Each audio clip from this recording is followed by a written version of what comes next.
기름을 최대한 쓰지 않고 볶으려다 보니 볶아지는 상태를 눈으로 계속 확인해야 한다.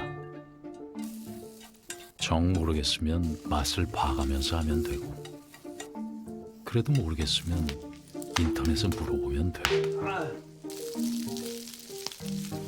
당면을 볶을 땐 서로 뭉칠 수 있기 때문에 어쩔 수 없이 참기름을 조금 쓴다.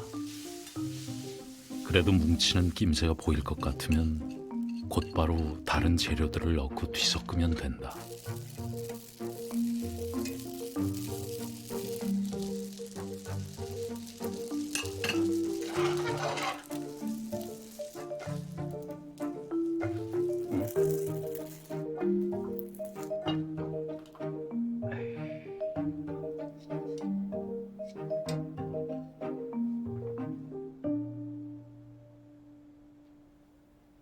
왜 이렇게 폼이 안 나는 걸까?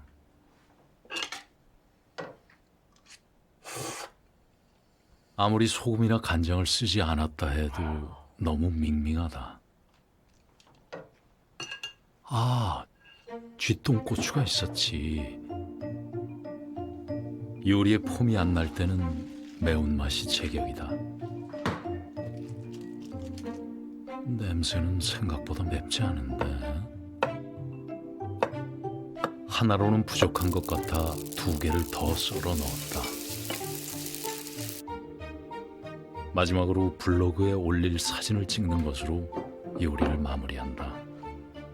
입만큼이나 눈이 즐거워야 좋은 음식이다.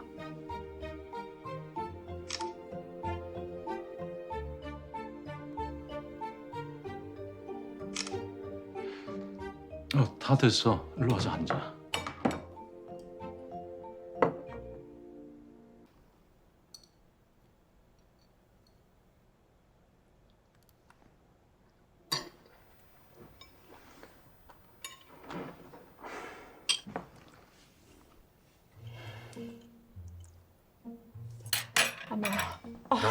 여기 뭐는 거야?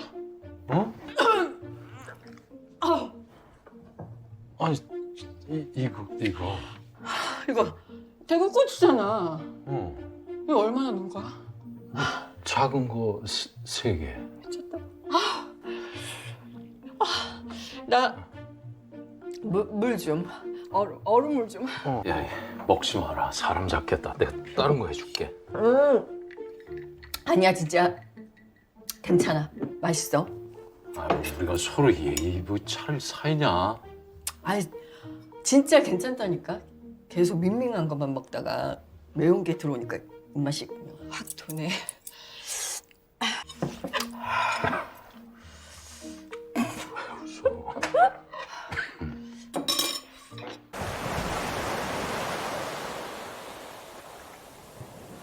달걀을 풀어 프라이팬에 바다처럼 펼친다. 유정란 5개를 넣고 유기농 우유도 좀 탔다. 오믈렛 소는 미리 준비해야 한다. 감자나 당근은 단단하니까 잘게 다지고, 쪽파는 매우니까 잘게, 양파는 물렁하니까 그보다는 조금 크게, 버섯은 양파 크기 정도로 썰어둔다. 토마토는 아주 잘 필요는 없지만 적당히 작게 썬다. 왜 이렇게 소를 다양하게 만드느냐 묻는다면 거의 모든 채소가 환자의 건강에 좋다. 어떤 것이 특별히 좋을지는 알기 힘들다. 다양한 기회가 최선이다. 그러고 보니 시금치도 좀 넣는 게 좋을 것 같다.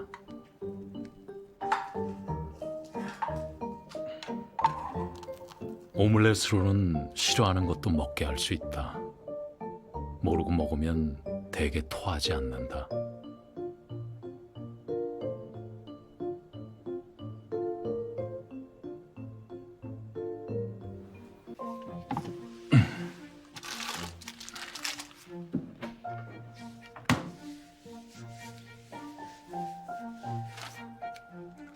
돼지고기 삶는 것은 전과 동일하다.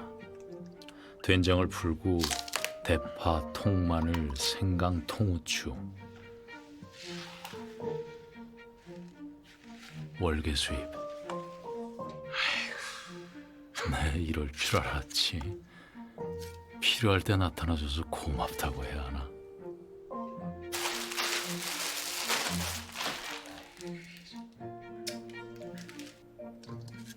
여기에서 차이가 시작된다. 무친 콩나물이 고명으로 들어가야 제주식 고기국수가 된다고 했다. 사골 국물 대신 육수의 감칠맛을 더할 양파와 당근, 대파도 썰어 놓는다.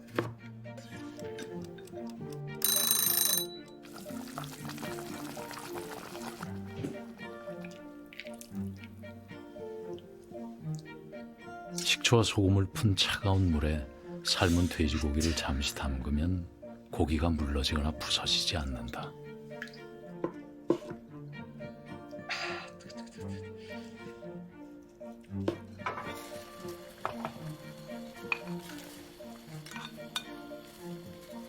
두 번째 차이, 계란.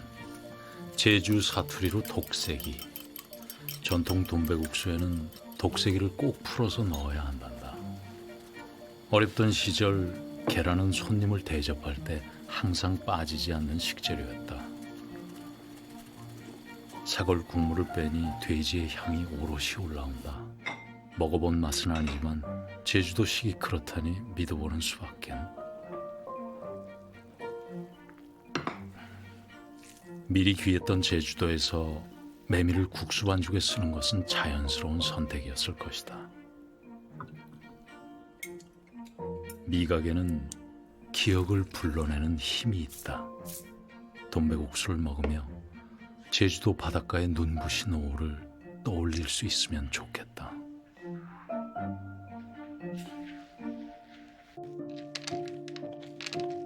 칼질을 해보면 늙은 호박도 무척 단단하다.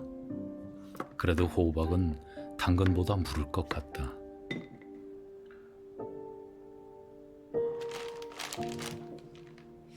생각해보니 감자도 빨리 넣는 게 좋겠다.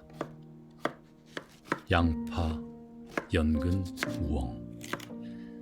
냉장고에 있는 채소를 모두 썰어놓고 푹 고아서 넘기기 좋은 채소 수프를 만든다. 맛의 종류와 느낌은 동물 속 곰국과 아주 다르지만 채소를 고아낸 물은 거의 만병통치에 가까울 만큼 건강에 좋다. 인터넷을 뒤져보면 히포크라테스 스프라는 이름까지 붙은 것이 있다.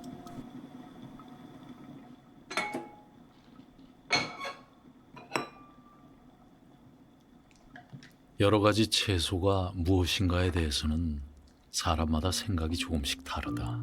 당연한 일이다. 사람도 다 비슷하면서도 다르다. 비슷하지만 다르게 자기에게 맞추어 재료를 구성하고 고안하면 된다. 사실 채소는 거의 모두 건강에 좋고 항암 작용도 있다고 한다. 노화 과정은 암화 과정이다.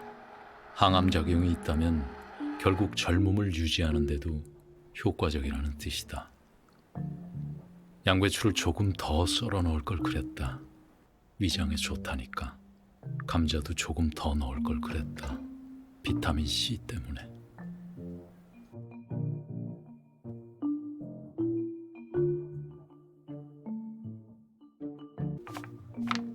찹쌀가루를 물에 타서 쓰면 된다고는 하지만 너무 아깝다.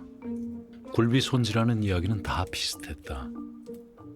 꼬리 쪽에서 머리 쪽으로 긁어가면서 비늘을 깨끗하게 쳐내라. 그러지 뭐. 아가미 쪽으로 나무젓가락을 넣어서 내장을 빼라. 에? 뭐라고? 사진과 글만으론 이해를 할 수 없다. 반으로 잘라 안치라고도 하고 칼집을 넣고 양념을 하라고도 한다. 안칠 때에도 냄비 바닥에 들러붙지 않도록 다시마를 깔거나 시래기를 까는 것이 좋다고 한다. 솔잎을 깔고 찐다는 사람도 있었다.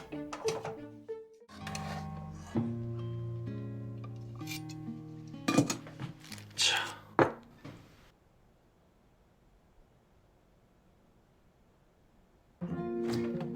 어쨌든 설날에는 그리운 떡국을 먹기로 했다. 굴을 넣어 국물을 내는 우리 집 떡국으로. 아침 일찍부터 물에 불려둔 떡이 제법 부들부들해졌다. 양진머리를 잘게 찢고 갖은 양념으로 묻혀 고명을 만들고 프라이팬에 기름은 아주 조금만 둘러 흰자따로 노른자따로 달걀을 얇게 바르듯 편다. 그런 다음 약한 불을 켜 기다리면 달걀이 익으면서 저절로 팬에서 분리되는 게 보인다. 던져서 뒤집으면 좋겠지만 자신 없으면 젓가락으로 걷어내면 된다.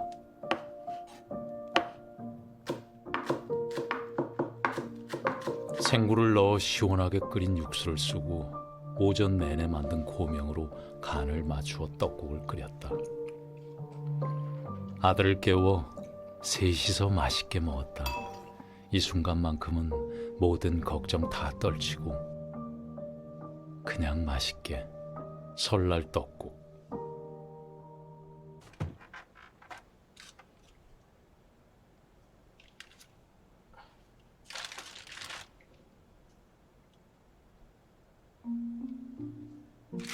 아침에는 당근을 섞은 사과 주스를 만든다. 사과는 깨끗이 씻어 껍질까지 넣어야 약이 된다. 사과가 좋은 또 하나의 이유가 혈당 지수가 무척 낮다는 것이다. 혈당 지수가 높은 음식을 먹으면 혈당 피크에 빨리 도달하고 마음이 급해진 췌장은 인슐린을 과다하게 분비한다.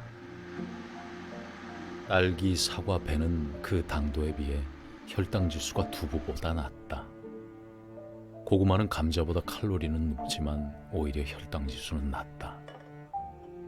하나마나한 말이겠지만 혈당 지수 하나로 식품을 평가해서는 안 된다.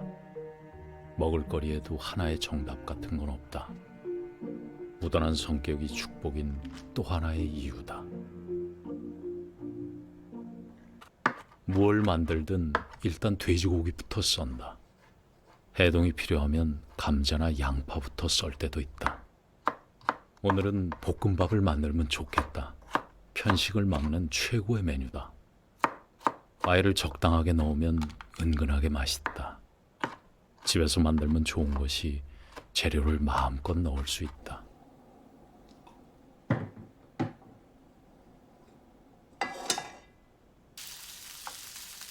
여러 번 하다 보니 1인분이 어느 정도인지 감이 잡힌다. 쥐똥고추는 꼭 넣는다. 폼나는 맛을 느끼고 싶어서.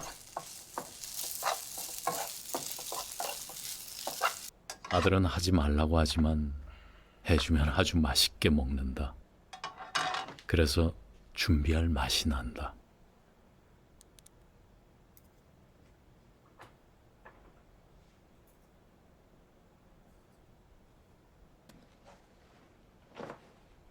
마트 몇 군데를 돌아 자몽을 겨우 찾았다. 가는 곳마다 하나둘 산 과일이 장바구니 가득 넘쳤다. 좀 지나쳤나? 일단 아내가 좋아한다는 자몽 주스부터 만들기 시작했다.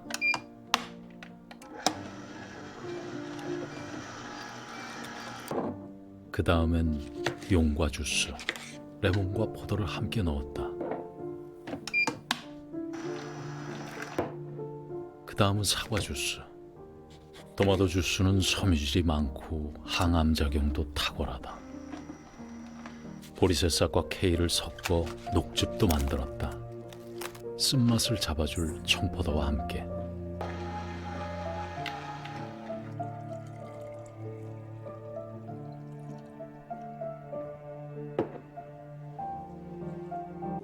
전과 달라진 것이 있다면 일머리가 아닌가 싶다.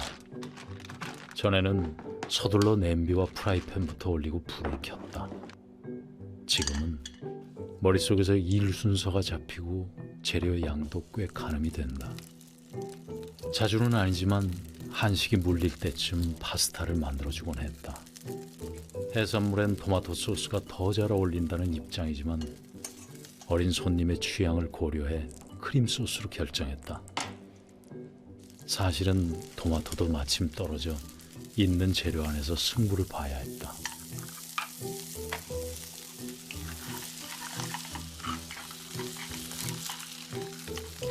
자기야, 응?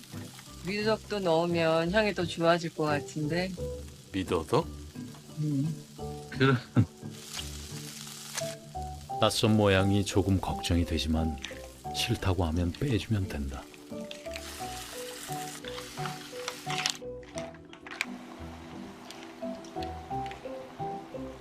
파스타면은 살짝 덜 익혀서 소스와 함께 팬에서 마무리하면 전분이 나와서 소스가 더 잘 묻는다.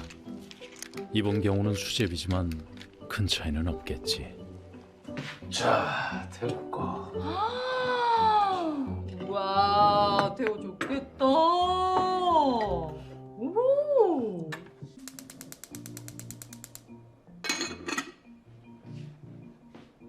무채국은 육수만 만들면 금방이다. 단단한 물을 채 썰어 놓고 참기름과 함께 볶은 후 육수를 넣고 끓인다.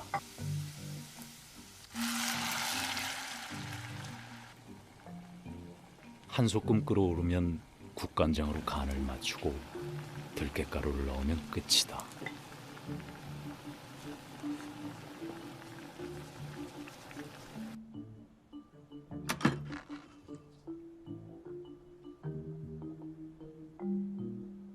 잘 불린 해삼은 만지면 꽤 부들부들하고 내장도 쉽게 분리된다. 생각지도 못했던 마트 청년의 호의까지 더해져 요리에 기대가 생긴다.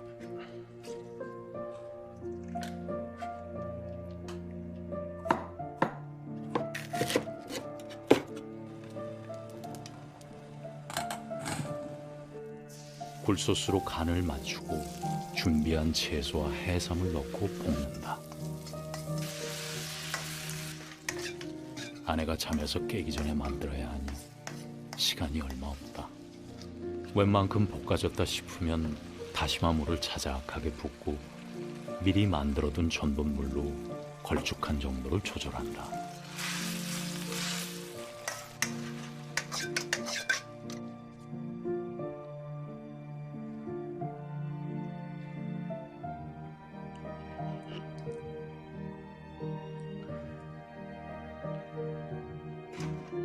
그림이 괜찮게 나왔다.